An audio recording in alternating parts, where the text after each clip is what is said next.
Clara Bennett discovered her husband had another family, while standing beside his coffin, and the woman holding a little boy's hand was calling him my husband. At first, Clara assumed the woman was confused. She wasn't. Clara had been married to Daniel Bennett for 12 years. 12 years of what she believed was love, stability, loyalty. They didn't have children.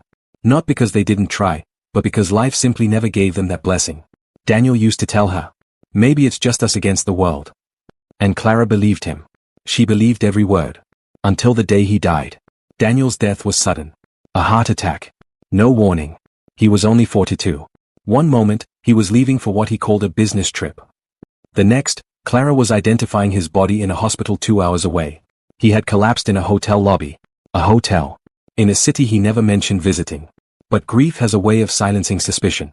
And Clara was too shattered to question anything. The funeral was packed. That alone surprised her. Daniel had never seemed particularly social. Or at least, that's what she thought. She recognized co-workers, distant relatives, old college friends. And then she saw her.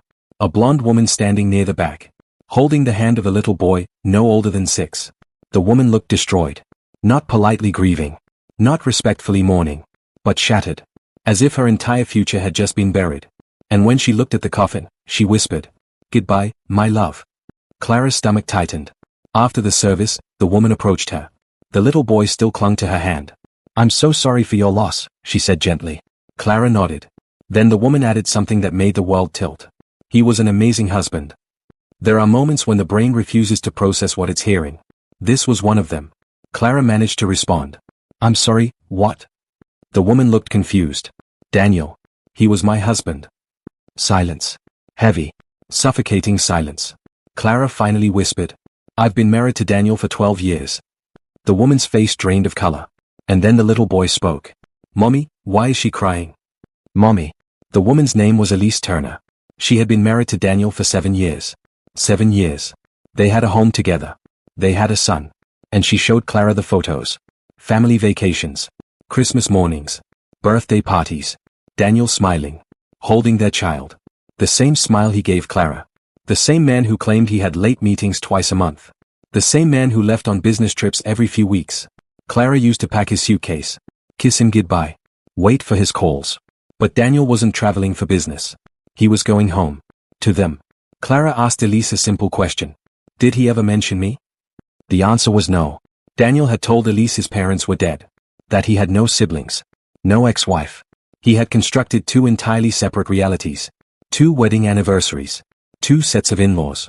2 life stories. And somehow, he never slipped. Until death forced the truth into the light. But the shock didn't end there. 3 days after the funeral, Clara received a call from a lawyer. Daniel had left a will. Naturally, she assumed everything would pass to her. They had built a life together. Or so she believed. The lawyer's voice was calm. "Are you aware of Mrs. Elise Turner?" Clara's hands began to tremble. Because Daniel had divided everything. 2 houses. 2 bank accounts. 2 insurance policies. He had financially maintained both families. Carefully. Strategically. This wasn't chaos. It was calculated. Sleep abandoned Clara for weeks. Every anniversary felt staged. Every memory felt rehearsed. Every "I love you" echoed differently now. She replayed moments. The unexplained absences. The distracted conversations. The missed calls at night. The signs had been there. But love makes trust feel natural. And trust makes deception easier.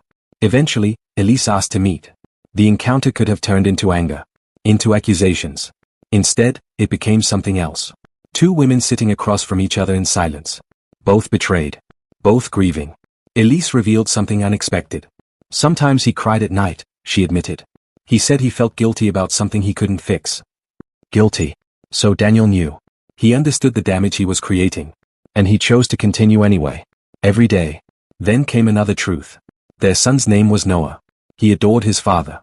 He waited by the window every evening Daniel returned from work. He believed the trips were for important meetings. He didn't know his father lived another life. And in that moment, Clara's anger softened.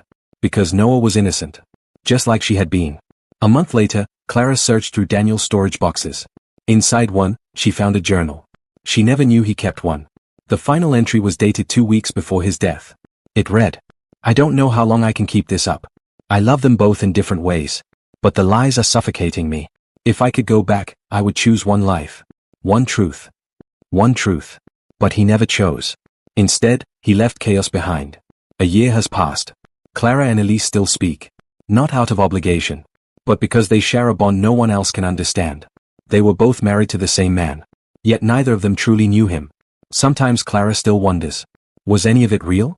Did Daniel love her? Or was she simply half of a carefully managed secret? She may never know.